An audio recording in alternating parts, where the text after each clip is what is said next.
What's up, Lorehounds? It's Cooper here, actually outside the convention center for PAX Prime. I'm here with David Brevik, the CEO of Gazillion Entertainment. We're talking Marvel Heroes. So you guys had made some major changes to the game since launch. One of them a couple of weeks ago was the Eternity Splinters went live. Yeah. And that was basically you changed the way that people can farm for heroes and other things. Right. So, yeah, that was a huge change for us. We changed it so that instead of the heroes being drops, instead you collected these items and then you could buy the hero you wanted. What we found through the hero drops were two scenarios. One where a guy gets super lucky and he plays for 200 hours and he got 5 drops, but he didn't get the guy he wanted, which kind of sucked. So that was kind of a sad, an exciting but sad tale. And then the other scenario where a guy played 200 hours and was super unlucky and never got any drops, right? So we wanted to make it a little bit, a more fair system and allow people to actually get the characters they want through just playing the game. And we felt that this was a way to do that. And so Eternity Splinters drop all the time. You collect these things and you turn them in for heroes and also upgrades in ultimates and a few other things. And that's been well received, I assume, because you now feel like you always have a sense of progression, even if you're not, because you're working your way up to actually buying the thing you want rather than that legendary drop. Yeah, absolutely. For something as important as the heroes, which is really what the game is about, for you to feel like you get this sense of progress, that you're constantly, oh, I found this.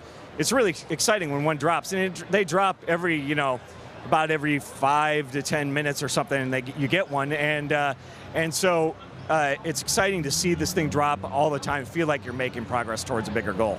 So as a free-to-play game, do you guys feel like it's even more important to listen to your audience and make those kind of adjustments, even if it went against the original design? Yeah, we're doing something really unusual. I have decided that we're going to open up the forums and allow all of the developers, everybody on the team, can post on it. If you are an artist, you're a designer, whatever topic, you can weigh in, talk, communicate with the community. It's kind of a new way to interact with the community, and I encourage the developers to communicate and talk and work on ideas, and admit that the game was not perfect when it launched. And the beauty of this game, though, is that we can work on it, we can iterate, and we can make it the best action RPG in the world. Yeah. But I wanted to go back to the bit about the developers getting on the forum. Recently, there's been talk in the industry about the flack that gamers give developers and developers leaving almost the industry because of it. Are you at all afraid of opening that kind of floodgate, or it's just comes with the territory? Yeah, it kind of comes with the territory. We're educating all of our people on exactly how to handle and present ourselves in public or whatever. But but for the most part, the community is super, super nice, and so it's really rare that you get that bad egg that kind of spoils it for the rest. And I don't want that to be really the way that we judge our entire community, because a great majority of it is just awesome, and they're very passionate about this game. And that's really where a lot of these arguments come from. People are super passionate about something, and they really like it. And so making sure that everybody keeps themselves in line and professional, make sure that that you have constructive communication about something. So everyone's got a little media training a little bit there. Yeah, exactly. So moving forward, you guys have put out a couple of patches. I believe you're on 1.11 right now. Yeah. And a lot of it's been mostly fixes. You talked about tweaks and changes and stuff like that.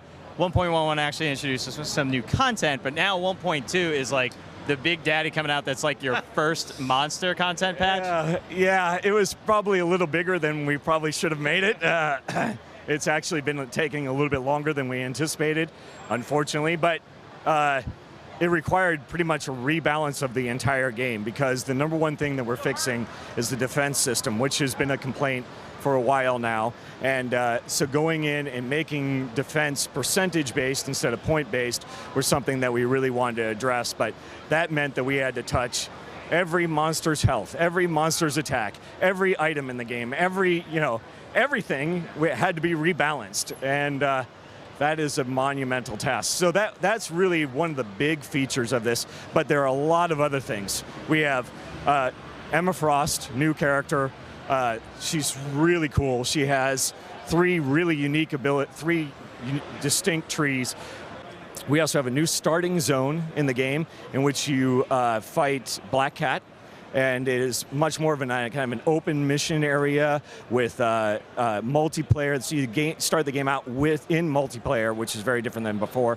Is it tuned as like a tutorial? It is. It's tuned very much like the tutorial used to be, and so it has a bunch of has just one real objective, which is to stop the bank robbery. It's kind of the streets of Queens, and you're going around, and enemies come in and things like that. So and then we moved the raft to make it a multiplayer experience instead of just a single-player experience. So the original starting zone is still around. Correct. It's still around, but now you get to go in with your friends, which is kind of fun. There's so much I actually forget. We got unique items. We have 1,000 unique items in the game. 1,000 new ones? 1,000 unique items. And the unique items haven't existed before. These are, non-random. They're set items that are just wonderful. Everybody has several of them. Are they like set bonuses too? Yeah. And then we have relics. Relics is a new type of item. It's a new item slot on your character that you collect these things, and they stack. And the more they stack, the more powerful it gets. And we're going to have a contest that whoever stacks this thing to the maximum first will be able to design a unique in the game later. So, oh, that's really cool. So there's all sorts of fun stuff in this patch. It's complete rebalance of the game. There's a lot of changes. Another huge one I almost forgot to mention: difficulty modes are in. Right. So you can play in normal, heroic, and super heroic difficulties, which take you story content all the way close to the level cap. So moving forward, you guys obviously have the massive Marvel universe to pick from for stories. Yeah. Where are we looking to move to? We know that you guys have a digital expansion coming out, doing Asgard. Are we going down one of those storylines? Yeah, absolutely. That is where we are headed. We have another patch before then, but then Asgard will be out. You can kind of guess when that might be, and so that content will be the first of several releases, which will really focus in on Asgard and add to the story, and there'll be new motion comics and things like that. Oh, the motion comics are staying, and they're going to keep going because those things are really cool. I love those. Yeah, it's a whole new story. I mean, I wouldn't say a whole new story, but in addition to the story. All right, so Marvel Heroes are moving forward. Digital expansion coming out, with the movie, this I'm sure. fall. Yeah, with the movie, I guess. Nudge Somewhere around there. We could just confirm that. It's whenever the movie's coming out. So you guys announced a little while ago you had like 1.5 million superheroes. Has that number changed? Are we hitting 2? No, we haven't hit 2 yet. It's about 1 3/4 or so, somewhere right in there, that we have people that have signed up. So I mean, it's healthy. That's the bottom line. Big and healthy. Great. We're really excited about what we're doing. We've got a lot of great changes. The audience is growing, so things are good. All right, David, thanks so much. Thank you. Thanks for the time.